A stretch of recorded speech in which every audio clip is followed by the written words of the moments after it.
다가오는 3월 1일 LAFC와의 경기를 앞둔 휴스턴의 벤 올슨 감독이 최근 인터뷰에서 정말 파격적인 발언을 쏟아냈습니다. 그는 밤마다 잠을 못 설친다고 고백했죠. 대체 무엇이 산전수전 다 겪은 베테랑 감독을 이토록 공포에 떨게 만들었을까요? 단순한 경외심이 아닙니다. 휴스턴 코칭 스태프가 손흥민 선수를 저지하기 위해 방대한 데이터를 정밀 분석한 결과 지표상으로 리오넬 메시보다 공략하기 까다롭다는 충격적인 결론에 도달했기 때문인데요. 와 세상에. 무려 메시보다 말이죠. 오늘 K자부심에서는 벤 올슨 감독이 분석 리포트에서 언급한 손흥민을 막을 수 없는 결정적 데이터와 상대팀의 1대1 마크는 자살 행위라고 규정한 진짜 이유를 논리적으로 파헤쳐 보겠습니다. 지금 바로 시작하죠. 도대체 어떤 데이터가 노련한 벤 올슨 감독의 등줄기에 식은땀을 흐르게 만든 걸까요?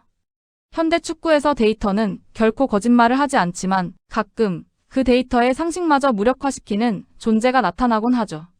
지난 시즌 MLS 합류 이후 손흥민 선수가 남긴 족적을 수치로 환산해보면 이건 단순히 운이 좋았다는 말로는 설명이 불가능한 수준입니다. 무려 13경기에서 12골과 4개의 도움을 기록했네요. 총 16개의 공격 포인트입니다. 여러분, 여기서 우리가 주목해야 할 지점은 이 모든 수치가 풀타임 출전이 아닌 상황에서 만들어졌다는 점이죠. 데이터 전문가들이 가장 경악하는 부분은 바로 기대 득점가, 즉 XG 대비 실제 득점력입니다. 보통의 인류 공격수들은 XG 수치와 실제 득점이 비슷하게 수렴하기 마련인데 손흥민 선수는 통계가 예측한 득점 확률을 비웃기라도 하듯 말도 안 되는 각도와 거리에서 골망을 흔들고 있거든요. 실제로 지난 레알 에스파니아와의 1차전 데이터를 복기해보면 전반전에만 골과 다수의 키패스를 기록하며 평점 10점 만점에 가까운 퍼포먼스를 보여줬죠. 수비수 입장에서 생각할 시간을 단 1초도 주지 않는 그야말로 결정력의 화신 같은 모습이랄까요? 벤 올슨 감독이 밤잠을 설치며 분석 리포트를 뒤적인 이유도 바로 여기에 있습니다. 휴스턴의 수비진이 완벽하게 각도를 좁혔다고 생각하는 순간 손흥민 선수는 통계적 확률 5%도 안 되는 지점에서 승부를 결정지어 버리니까요. 단순히 골을 많이 넣는 것이 문제가 아니라 막을 수 있는 방법이 데이터상에 존재하지 않는다는 것이 지금 미국 현지 코칭 스태프들이 직면한 가장 잔인한 현실입니다.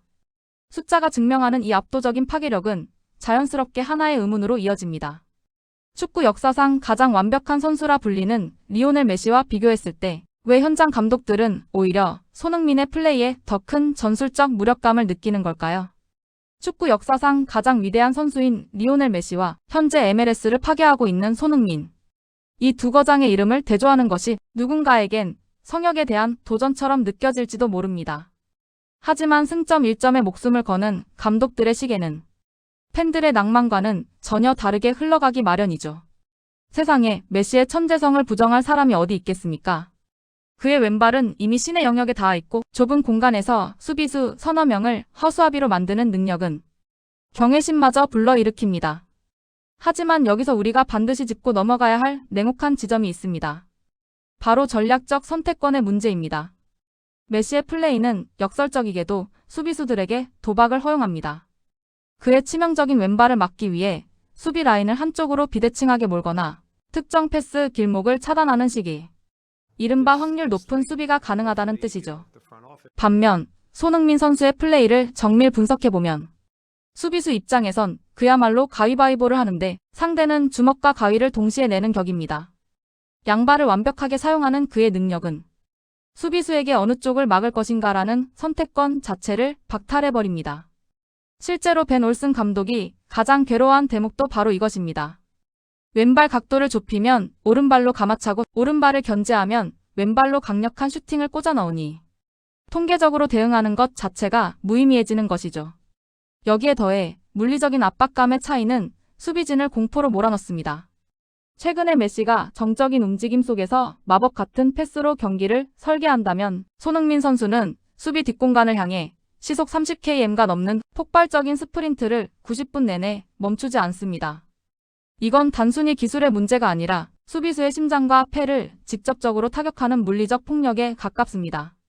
메시를 상대하는 것이 정신적인 고통이라면 전성기의 폭발력을 유지한 채 양발을 휘두르는 손흥민을 상대하는 것은 수비수들에게 육체적이고 처절한 사투 그 자체인 셈입니다. 결국 벤 올슨 감독의 고백은 메시보다 손흥민이 위대하다는 뜻이 아닙니다. 현재의 피지컬과 양발이라는 완성된 툴을 가진 손흥민이 감독의 전술 보드판 위에서는 훨씬 더 막기 불가능한 계산 불능의 변수라는 고백인 것이죠. 이처럼 개인의 기량만으로는 도저히 답을 찾을 수 없기에 휴스턴 코칭 스태프는 결국 축구의 기본 원칙마저 뒤흔드는 극단적인 방어 체계를 설계하기에 이릅니다. 그렇다면 도대체 왜 베테랑 감독들조차 1대1 마크를 자살 행위라고 규정하며 고개를 젓는 걸까요? 그 해답은 현대 축구에서 가장 공략하기 어렵다는 포켓 공간의 지배력에 숨어 있습니다. 포켓 공간이란 수비 라인과 미드필더 라인 사이에 발생하는 아주 좁고 미세한 틈새를 의미합니다. 손흥민 선수의 무서운 점은 단순히 빠르다는 것이 아니라 수비수들의 시야가 닿지 않는 이 사각지대를 찾아 들어가는 가히 세계 최고 수준의 후각을 가졌다는 점이죠. 일단 그가 이 공간에서 공을 소유하는 순간 수비진의 질서는 그 즉시 붕괴됩니다. 전담 마크맨이 뒤늦게 따라붙어 보지만 이미 가속도가 붙은 손흥민을 멈추기엔 역부족이죠. 휴스턴의 벤 올슨 감독이 구상한 GDP 원천 봉쇄 전략은 바로 이 지점에서 시작됩니다.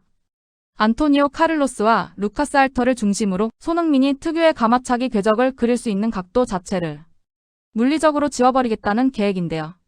한 명이 뚫리면 다른 한 명이 그마저도 안 되면 세 번째 수비수가 슈팅 라인을 가로막는 이른바 숫자의 힘으로 대응하겠다는 겁니다. 하지만 이건 축구의 기본 원리인 공간의 밸런스를 통째로 포기하는 대단히 위험한 도박입니다. 단 한 명의 공격수를 저지하기 위해 수비진 전체가 한쪽으로 쏠린다면 그건 나머지 10명의 선수들에게 어서 골을 넣어달라며 대문을 열어주는 꼴이나 다름없으니까요. 결국 이 전략의 핵심은 손흥민에게 자유를 주느니 차라리 팀의 전체적인 수비 밸런스가 무너지는 리스크를 감수하겠다는 벤 올슨 감독의 처절한 고백이자 비명입니다. 90분 내내 이 집중력을 유지하는 것이 과연 인간의 영역에서 가능한 일일까요? 어쩌면 우리는 현대 축구가 보여줄 수 있는 가장 극단적인 수비 전술이 한 명의 천재 앞에서 어떻게 무력화되는지 목격하게 될지도 모릅니다. 수비가 이렇게까지 한 곳으로 쏠릴 수밖에 없는 상황이라면 이제 모든 시선은 LAFC의 벤치로 향합니다. 상대의 이 처절한 대응책을 역으로 이용해 판을 흔들 마크도 산토스 감독의 마지막 신의 한 수는 무엇일까요?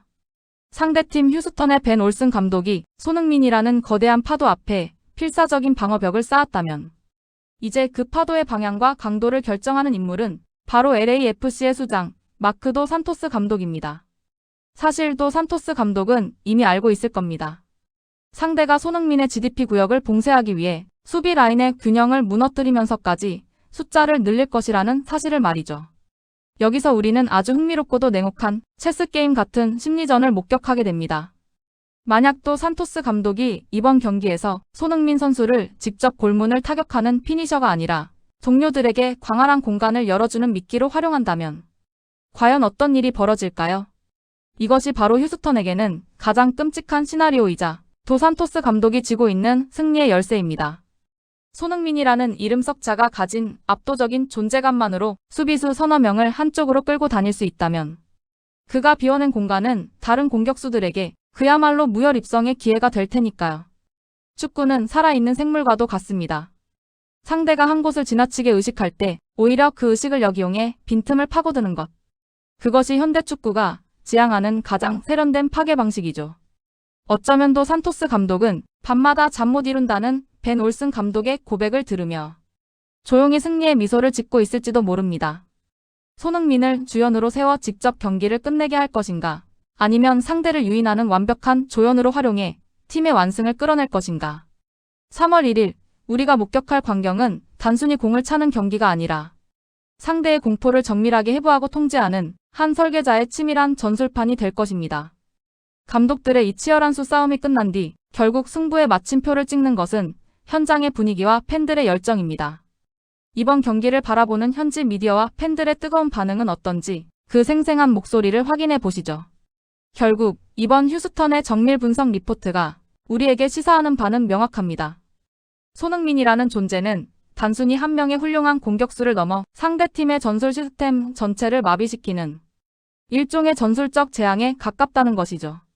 물리적 수치와 통계로도 규정할 수 없는 그 압도적인 기량 앞에서 벤 올슨 감독이 느꼈을 그 깊은 무력감은 어쩌면 이 시대를 함께 살아가는 수많은 수비수들이 공유하고 있는 공통된 숙명일지도 모릅니다. 숫자는 거짓말을 하지 않지만 그 숫자조차 무의미하게 만드는 것이 바로 축구의 진정한 매력이자 손흥민이라는 선수가 우리에게 주는 가장 큰 전율 아닐까요?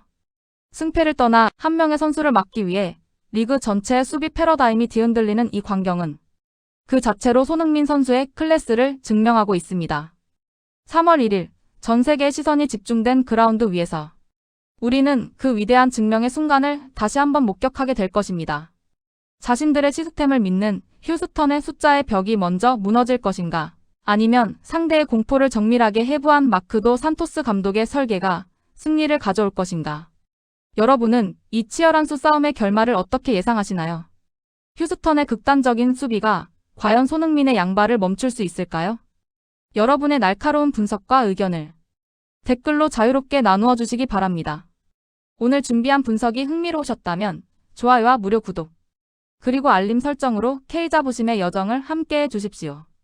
여러분의 작은 관심이 더 깊이 있는 정보를 전달하는 영상 제작에 정말 큰 힘이 됩니다. 오늘도 데이터보다 뜨거운 축구의 열정과 함께 편안한 하루 되시길 바랍니다. 감사합니다.